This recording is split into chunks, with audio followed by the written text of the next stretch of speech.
It's just, when I grew up and I would pursue girls in school and the girls in the neighborhood, we couldn't even call the house.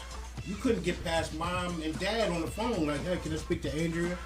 Who the hell is this? Exactly. Right. So, I got to a point I would be able to come to the house. Couldn't go inside. No. But I could sit on the porch. Exactly. And I would sit on the porch for hours talking to this little girl.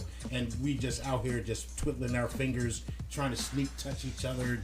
It was an investment of time. Exactly. All and right. you got to know the person. Right. You got to know how they live. You got to know their parents. You got to know their surroundings. Nowadays, you don't know. So why do you think that people are going through, and the way that the world is today, how you meet somebody through text? Right. And then, And then you got to ride up and go meet them somewhere? Yeah. You don't know what, I don't know about kids, all of that. Parents, you gotta be mindful of what your kids are doing and what apps they're using and the nature of these conversations. Because, they're going out, like you said, they're meeting people, strangers. Exactly. And next thing you know, they haven't seen little Tiana in 4 days. Exactly. Okay, even the guys are getting caught up. We haven't seen little G Herbo in 4 days. Exactly. Okay, because they went and met this stranger. All right. And they thought that they just was cool on social media, right. Or they popping on social media, so it is what it is, or it ain't about nothing. This is just text, it's just weird. Right, you don't know the person, and maybe you are like an Insta famous kind of person, and you got the tens of thousands of followers. Someone might look at your account and think you're a superstar, which is what people think. You exactly. got so many followers, you must be fly. Next thing you know, you're going to meet this person, and it's a setup. Exactly. That's what I'm saying. Setup. So how do you meet somebody through text? How do you build a relationship through text? How do you, I just don't understand. So now when y'all do meet up with each other, what you gonna talk about? Nothing. What you text? Nothing. So, folks. Because you didn't. I sure didn't. I'm telling you, I sure didn't. I don't know. And I'm optimistic. I'm always optimistic that it's gonna pan out. What? But this whole way I feel inside, because I get googly okay. At this age, do you think do you think that you can get into another long-term relationship? Well, I only got it. And talk about as far as even with getting married or anything like that. I always say I'm going to get married. I don't think I'm going to get married. I'm not that guy. I did have an ex come back into my life after 10 years we haven't been together. Okay. And we broke up under extenuating circumstances. I really never quite knew what it was, but it was done. I know the bitch. Was it over a text? No, you weren't texting a lot back then. Okay. But I know the bitch killed my cat. I know that. Came home. Why can't you never be serious? I am serious. The cat was gone. I came home and my cat was disappeared. No, that's not killed. Maybe she just let the cat out. That don't mean that. The story was I put the cat in a book bag. I went down to the park 32 blocks away and I let the cat out. That's what I'm saying. I think the cat got thrown over the Schuylkill River. I do. And with the whole book bag. I think the book bag and the cat got thrown into the river. But that's just the way I think. So go ahead with this relationship because you wearing me out. So when it came back, it was like, hey, how you doing, Tony? Truth. They didn't call me Truth, Tony. I think I want to try something with you. Okay. And I think I just want to be your girlfriend for like a few months. I said like a trial run? No, not that. I want an exclusive thing with you, but I don't want to put any pressure on you because I already know how you are and I know how I am and we're just going to end up fighting. So I think I just want to do this thing where we just hang out, we have sexual relations, and I got a lot of $40 out of this. I'll show you the receipts. And there's not going to be any arguing. There's not going to be any stress. It's just going to be us hanging out as a couple for a few months at a time. We'll break up and then we'll come back. That's toxic. I don't think that that's normal. Now, do y'all think that that's normal? Because I don't think that that's normal.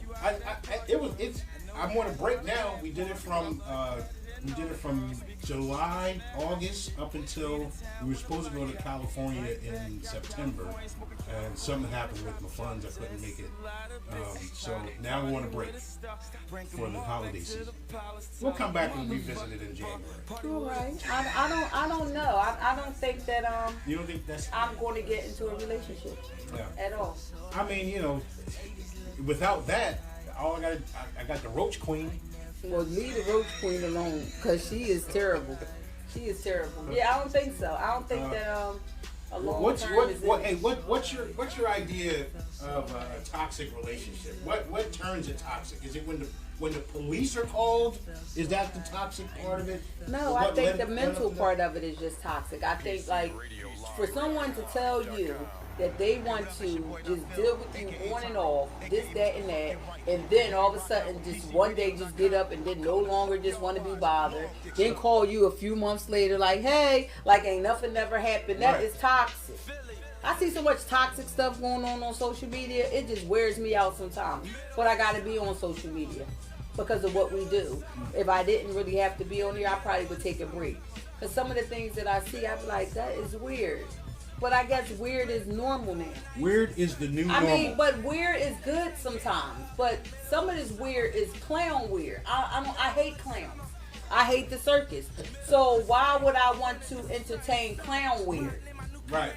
And they literally show it with makeup and, you know, just eyelashes out their ear. Now, I'm talking about guys do it now. That's like they said, you know, in order to go to the club, you have to wait in the line longer because the guys getting their pocketbooks checked too. Oh yeah, they get the so this is what I'm saying. The Merces. Yeah, the Merces. Right. The man purses. Oh, okay. And I wanted to also ask you about, what do you think about the Meek Mill artwork? Folks, you know, Meek Mill, Philly rapper, put out a new album, Expensive Pain, and it's up and down. Some people like it because it's classic Meek. Some people hate it because they don't see the growth. You've been in the game for years now. You've been through your trials and tribulations, and a lot of artists, you know, they give you a little bit different as they go out. Well, what made me, I don't mean to cut you off, but what made me ask about this is because I seen a post where this white guy was like raging and he was hyped, and I felt exactly what he was saying. And one of the part that it drew, he was like, you know, you got these girls on here, and he just kept saying their pussy is showing. He was like, and I have daughters and it's little kids around here. So, I mean, I know that it's a time and it's a place for everything. Then I had someone say, well, in Greece, these are the things that they, you know, but in Greece, it's not us. You understand? Right. So you can't take that artwork from there and make it to this artwork. So that's why I wanted to know, how do everyone feel about this artwork? And as we were talking about Meek, for all the people listening on the TuneIn app, Middle of the Summer was playing by Meek Mill. Oh, okay. I didn't plan for that, Tosh. Yeah, but, I know you didn't, but we never do. But let's talk about our technology too, right after this. Exactly.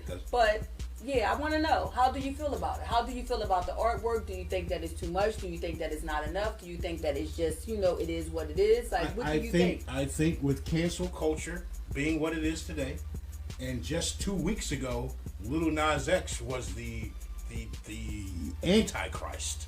For everything he's doing, which is, you know, what he's doing.